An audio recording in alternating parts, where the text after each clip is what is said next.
Anthony Albanese and Peter Dutton are dusting themselves off this morning after trading blows in the second debate of the campaign.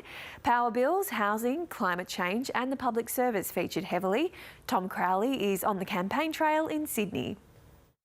No knockout blows, that's the phrase many are using in the wash-up of last night's leaders' debate, an hour-long conversation with David Spears that roved through a whole series of topics. Both leaders found themselves on the back foot at different periods. Peter Dutton forced to accept he'd made a mistake for the second time this campaign. The last time it was on work from home. This time it was attributing reports of a Russian request to base a plane in Indonesia to have been confirmed by the Indonesian president. That wasn't the case, and Peter Dutton accepted he'd got it wrong. Prime Minister Anthony Albanese on the back foot once again over his promise before the last election that power bills would fall by $275 compared to 2021 levels. That didn't happen. Anthony Albanese has pinned that on the war in Ukraine, but is unwilling to make a similar commitment heading into the next election. A couple of other interesting moments between the leaders. One of them when Donald Trump's name came up. Peter Dutton was asked if he could trust the American leader. Well, David, I said in relation to President Trump that I thought the scenes that we saw coming out of the White House, the treatment of President Zelensky was a disgrace, that it was appalling. And I stand by those comments. And we need to have a very strong working relationship with the United States. Of course we do. Do you trust him, was the question? Well, we trust the United States, and I don't know the President. I've not met him. The Prime Minister obviously has been able to. So you're not willing to say you trust Donald Trump? I don't know Donald Trump is my point. Not one sentence before he was using the word disgrace. It's a marked change in tone in the way that Peter Dutton is talking about Donald Trump, perhaps reflecting his recognition that voter concerns about what's happening over in America are infecting his own campaign. For Anthony Albanese, on the other hand, it was an easier answer. He said, yes, I do trust Donald Trump. I have no reason not to from my dealings with him. Another interesting moment came on the subject of climate change. Peter Dutton asked whether he accepted that we were already seeing the effects of man-made climate change, said that he did, but then said that he was unwilling to link individual natural disasters such as the recent flooding in Thargomindah to climate change because he wasn't a scientist. Anthony Albanese jumping in and saying that he trusted the science. The science is very clear. Doesn't mean that every single weather event is because of climate change. It does mean that the science told us that the events would be more extreme and they'd be more frequent. There's no rest for those who want to get elected. Both leaders are back on the campaign trail this morning, leaving a wet and windy Sydney. Anthony Albanese and Peter Dutton have a limited window to get before voters before they start to vote on the other side of the Easter long weekend. That's Tom Crowley reporting there. Now, millions of Australians are taking to the roads and the skies today as they capitalise on consecutive long weekends. Lucky if you get two in a row. Road safety measures are, of course, in place, and airports across the country are bracing for one of the busiest times of the entire year. We've sent our reporter, Kate Meade, to get amongst it all. She is at Melbourne Airport for us this morning. Kate, how are things there at the moment? Well, good morning, James. And it has ebbed and flowed all morning. It is certainly busy. And as you've been saying, it is going to be one of the busiest days of the year. Melbourne alone is looking at 117,000 people walking through the gates. And more numbers in Sydney, almost 200,000 people. It's certainly busy. We spoke with Andrew Lund, a spokesperson at the Melbourne Airport.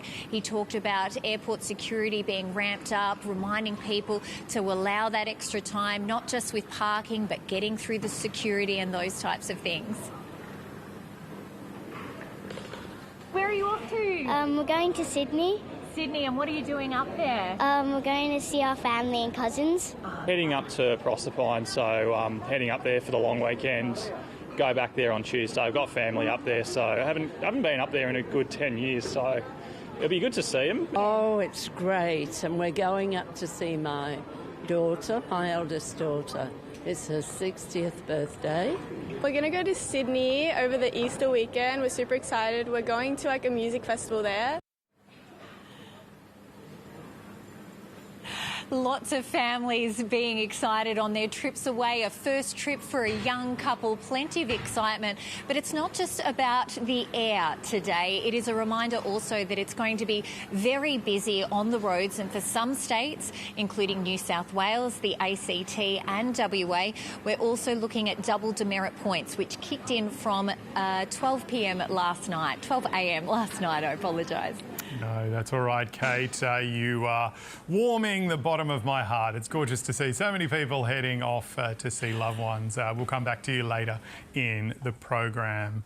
Now, Emma is here with the rest of the day's news. Thank you. Good morning. A foreign teenager remains behind bars in Sydney, accused of trying to recruit people to commit contract killings in 2 Scandinavian countries. The 15-year-old boy was arrested after investigators searched a Western Sydney home, seizing electronic devices. Danish police allege the contract killings were planned to take place in Denmark and Sweden as part of ongoing gang conflicts. The boy's been refused bail and is due back in court in June. A Greens candidate in a Tasmanian seat has dropped out of the federal election race after falling foul of dual citizen laws for holding New Zealand citizenship. Owen Fitzgerald was unaware he held the extra citizenship and is already on the ballot for the seat of Franklin, which he's now not eligible to win.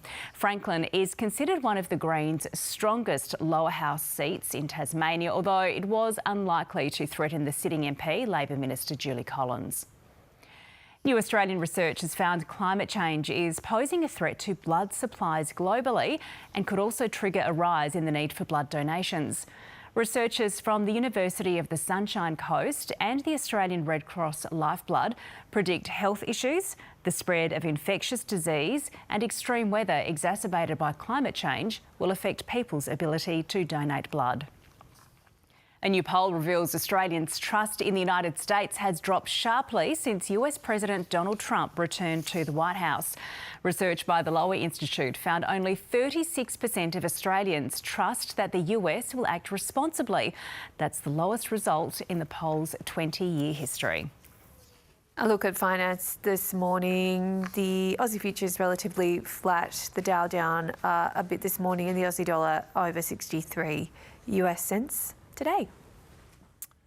Now, the world-famous climb of the beloved Gloucester Tree in Western Australia's southwest appears to be getting a new lease on life, but there is a catch. It'll only be about half as high.